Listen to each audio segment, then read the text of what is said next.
다석사상으로 찾는 참삶의 길, 깨달음 공부 24번째 시간입니다. 오늘은 좁은 문이라는 제목으로 말씀드리겠습니다. 유영모는 말하였습니다. 몸이 성하면 다른 것은 바라지 말아야 한다. 감투를 줄 터이니 병들라 하면 나는 싫다. 아침 저녁으로 끙끙 앓고 있는 것은 나는 싫다. 몸 성하면 다른 것은 생각하지 말자.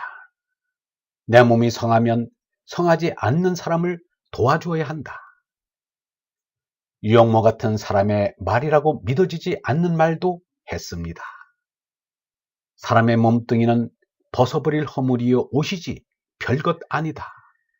속옷 겉옷 아무리 겹겹이 입었더라도 벗어버릴 것밖에 아무것도 아니다. 요새 사람들이 모두 애쓰는 것은 육체의 건강, 수명의 연장에만 신경을 쓴다. 모든 것을 삶은 육신을 위해 일하다가 두고 그만두게 된다면 정말 서운한 일일 거다. 나는 이를 부정한다. 결국 사람의 임자는 영이다. 유영모는 말하기를 사람이 짐승 노릇하게 만드는 이 몸이 생각하면 원수이지만 몸이 건강해야지 건강을 잃으면 이중으로 갇힌다고 하였습니다. 또 몸이 건강한 것은 소 건강에 지나지 않는다. 몸을 훌렁 벗어버리는 것이 대건강이다 라고도 하였습니다. 이것은 몸을 위해 전전긍긍하면서 하느님에게까지 살려달라고 매달리는 기복신앙인들에게서는 들을 수 없는 말입니다. 유영모에게서 한 차원 높은 깨달음 신앙의 모습을 볼 수 있습니다. 오강남은 샤머니즘에 대해 이렇게 말하였습니다. 미국 시카고 대학의 종교학자 엘리아드가 쓴 책으로 샤머니즘, Archaic Techniques of Ecstasy라는 것이 있습니다. 샤머니즘을 엑스터시에 이르는 옛날식 기술이라 한 것입니다. 여기서 무화경, 황홀경을 뜻하는 영어의 엑스터시는 밖에 나와서 선다라는 의미인데 일상적인 자에서 벗어나 그 밖에 선다는 뜻이에요. 앞에서 언급한 특수 인식 능력의 활성화를 이룬 사람들이 갖는 능력을 말합니다. 인도의 힌두이즘도 그렇고 불교도 수행 과정에서 우리의 의식이 더 깊은 층위로 들어가게 된다고 얘기합니다. 그리고 이 과정에서 일상적인 상태에서는 얻을 수 없었던 특수한 능력이 생긴다고 합니다. 그 능력을 힌두이즘에서는 시띠라고 하는데 이것은 궁극적인 것이 아니기에 주의한다고 하지요. 즉 시띠를 수행의 길을 가다가 만나는 도로 표지판 정도로 보고 계속 나가면 깨달음에 도달하지만 이 능력을 개인이나 집단의 이익을 위해 사용하고 거기에 매달리기 시작하면 문제가 있다는 겁니다. 예수님 역시 치유의 능력이 있었음에도 불구하고 그 힘의 사용을 최소한으로 제한했습니다. 하물며 예수도 그럴진데 자기의 이기적인 목적을 위해 종교적 수행 과정에서 얻게 된 능력을 함부로 사용해서는 안 되겠지요. 샤먼에게 이 윤리적 차원이 결여되면 문제가 커집니다. 샤머니즘과 관련해 유영모의 다음 말을 새겨들 필요가 있습니다. 우리의 얼생명을 키울 생각으로 하나님과의 영통을 찾으면 그것은 진리를 찾는 것과 조금도 다를 것이 없다. 그러나 우리 몸나가지는 짐승의 욕심을 위해서 얼을 찾으면 그것은 마귀에 떨어지고 만다. 영통, 신통이 문제가 아니고 우리의 마음이 문제이다. 마음이 깨끗하면 성령이 되고 마음이 더러우면 악마가 된다.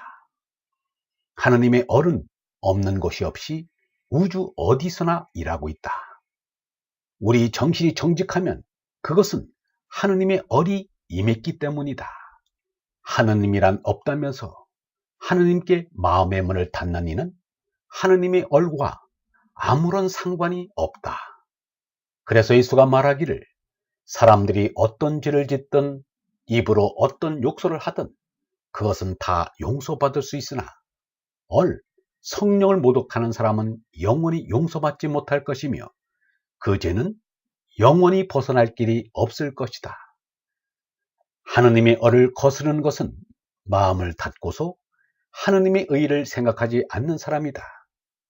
얼이 권능을 나타낼 수 있도록 먼저 하느님의 나라와 하느님의 의를 구하여라고 했다. 유영모는 무당, 샤먼들이 얼을 찾는 것에 대해서 옳고 그름을 따진 것이 아닙니다. 하느님의 얼을 찾는데 무슨 자격이나 방편이 있는 것이 아닙니다. 그런데 한 가지 선언되어야 할 것은 제나를 완전히 죽여야 한다는 것입니다.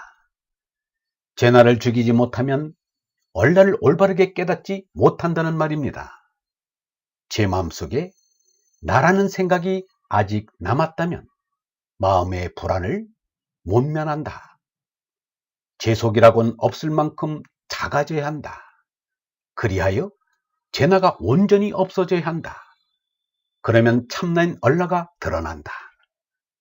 참나인 얼라는 속의 속에 있다. 이 마음속 깊은 속에 있다. 제나가 죽으면 하느님 아버지 마음대로 하십시오 라고 하는 이게 아들의 마음이다. 우리가 기복신앙, 샤모니즘을 극복해야 하는 것은 영원한 생명인 얼라를 깨닫기 위한 전제 조건이요 필수 조건입니다. 제나를 삶의 목적으로 삼고서는 얼라를 깨달을 생각이 나지 않습니다. 제나를 삶의 목적으로 삼는 것, 즉 몸나의 건강과 행복을 비는 것을 그만두어야 합니다. 영원히 사는 것은 얼라이며 몸나는 부질없다. 그렇게 몸뚱을 위해 비는 결과가 무엇인가? 모두 송장이 되어 흙으로 돌아갈 뿐입니다. 쓸데없는 일을 하는 것입니다. 그런데 한 가지 부정 못할 일이 있습니다. 얼라의 깨달음 신앙보다 제나의 복림 신앙이 시간으로 앞서고 수적으로 많다는 것입니다. 예수가 말하였습니다. 좁은 문으로 들어가거라. 멸망에 이르는 문은 크고 또 그 길이 넓어서 그리로 가는 사람이 많지만 생명에 이르는 문은 좁고 또 그 길이 험해서 그리로 찾아드는 사람이 적다. 참을 찾아 참된 길을 걷고자 하는 얼번 여러분, 넓은 길은 버리고 이제 서둘러 좁은 문으로 들어가는 사람이 됩시다. 영성신학원 다속 아카데미의 하늘소리였습니다.